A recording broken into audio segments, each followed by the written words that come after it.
Speeches on child abuse. Can you imagine being abused as a child? A sign of child abuse is a child with depression or with bruises on their body. My mom is a police officer, as you all know, and she sometimes has to respond to child abuse cases. She told me about a time when she went to a call and found a 3-year-old little girl lifeless and not breathing. She performed CPR on the little child until the fire department arrived. Once the little girl was taken to the hospital, she died. My mom said that when she went to the hospital, she noticed that the little girl's body was covered in bruises. My mom found out through her investigation that she was beaten to death by her mother's boyfriend. There were other children in the family that had to live with the horror of their little sister dying from being violently abused by someone who was supposed to be protecting her. According to helpguide.org, children are excessively withdrawn, fearful, or anxious about doing something wrong when enduring with child abuse. Child abuse is a problem because, for one, children are getting cuts, welts, and bruises for innocent reasons. Do you know how many children get abused or killed every day by child abuse? Anybody know? 1,000. 85. She said a lot. I mean, well, 4,300 She's probably right. Well, the right answer is 3.3 million child abuse cases are reported in the United States that involve nearly 6 million children.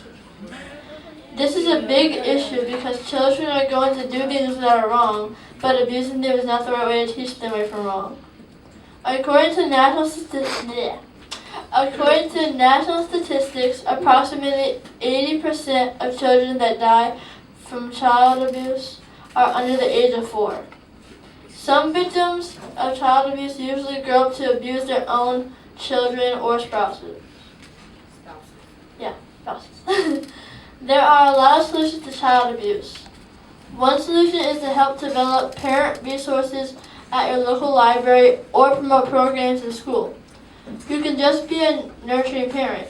Help a friend, neighbor, or relative because being a parent is not easy. Offer to take care of the child. Monitor your children's television and video viewing.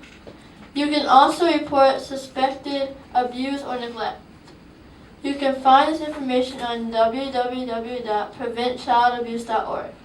There are more ways to prevent child abuse, but those are just some solutions. Developing a parenting resource at your local library and promote programs in school will work because teaching children, parents, and teachers prevention strategies can help to keep children safe. Being a nurturing parent will also work because children need to know that they are special, loved, and capable of following their dreams. You can help a friend, neighbor, or relative and offer a helping hand to take care of the child so they can take a break and not get stressed out. Monitoring your child's television and video viewing will work because watching violent films and TV programs can harm young children. You can report suspected abuse or neglect because if you have a reason to believe a child has been or may be harmed, call your local Department of Children and Family Services or your local police department. It is time for everyone to pay attention to one another. If you see signs of abuse on one of your friends, tell a teacher or your own parent so that it can be reported. You can report child abuse without giving your name. It is time to let these abusive parents, brothers, sisters, any other adult know that we are not going to stand for this anymore. So don't ignore the signs and turn your head to this. If you take a stand now, then we can save many children from being abused. Stand up for what is right and let's protect all of us and make this world a safer place to grow up in. If we don't do something about child abuse now, the problem will only grow larger and so many more children will be injured or even killed by a parent or guardian. Thank you.